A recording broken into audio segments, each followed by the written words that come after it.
Well, more trouble for disgraced former prince at least, UK Prince Andrew Mountbatten-Windsor. Reports out of the UK say the British government may consider new legislation to remove him from the line of royal succession once the ongoing police investigation into his ties with Jeffrey Epstein's over. A source close to the report says any change to the line of succession would require consultation and agreement with other countries where King Charles, Andrew's brother, is head of state.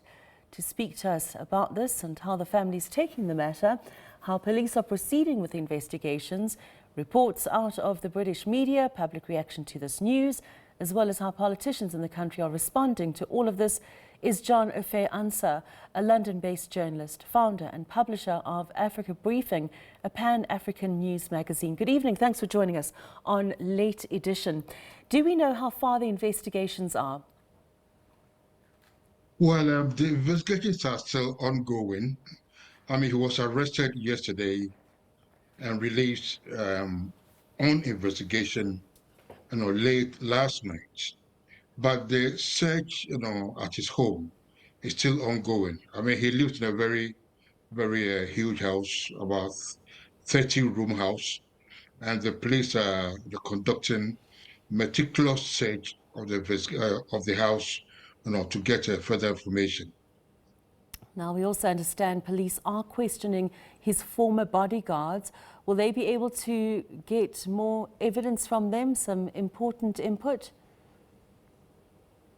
Well, with the bodyguard, it's something like what I would say a fishing trip because look, the bodyguards the ex-bodyguard might not necessarily know that certain things he did or this they saw him do or they heard him say or whatever might contravene the law. But in the course of interrogating, questioning them, interviewing them, they might come up with something that might be of interest to the police. I find it interesting that his title of Prince, was stripped from him fairly recently. Do you think the royal family had a heads up? I wouldn't say they had a heads up. I mean, when you say they had a heads up, do you mean a heads up about his arrest yesterday or what? Yes, about his arrest. Because they've had a long time to strip him of that No, title.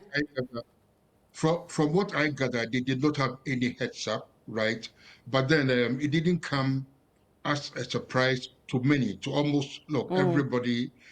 Okay, yeah, wasn't surprised that he was arrested because when the Epstein files were released and it was found that he had given some information, some classified or privileged information to Epstein during his time as a British trade ambassador. I mean, the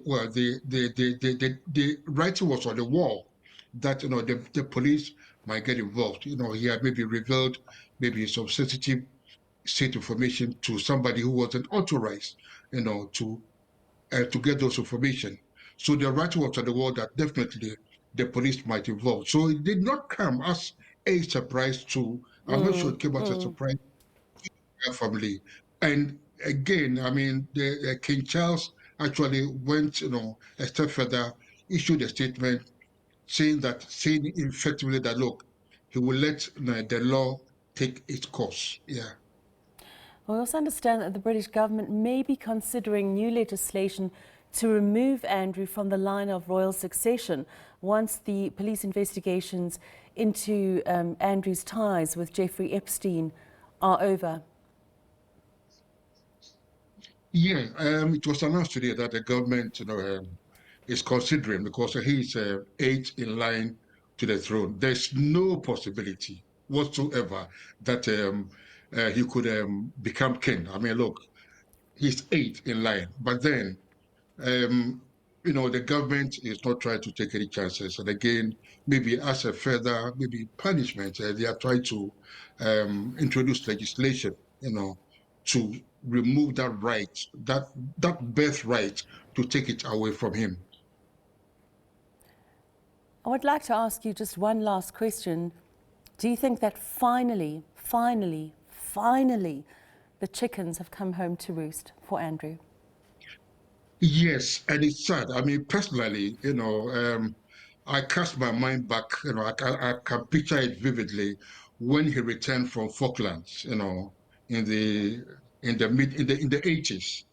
As a hero, he was then a prince and a Navy helicopter. He flew so many sorties during the war, and I remember him docking, getting off the ship. I think Portsmouth. With a rose in his mouth. Rushing to meet his new wife, Fergie. And he was adored. He was a handsome, dashing young prince and a soldier, a war hero. The way the guy was celebrated. So for him to fall, such monumental fall of grace, it saddens me, and it's a salutary lesson, in life that look, no condition is permanent, and you must always watch every step you take, no matter your station in life. Thank you so much for chatting to us this evening. Jon Offei-Ansah, London-based journalist, founder and publisher of Africa Briefing, a pan-African news magazine.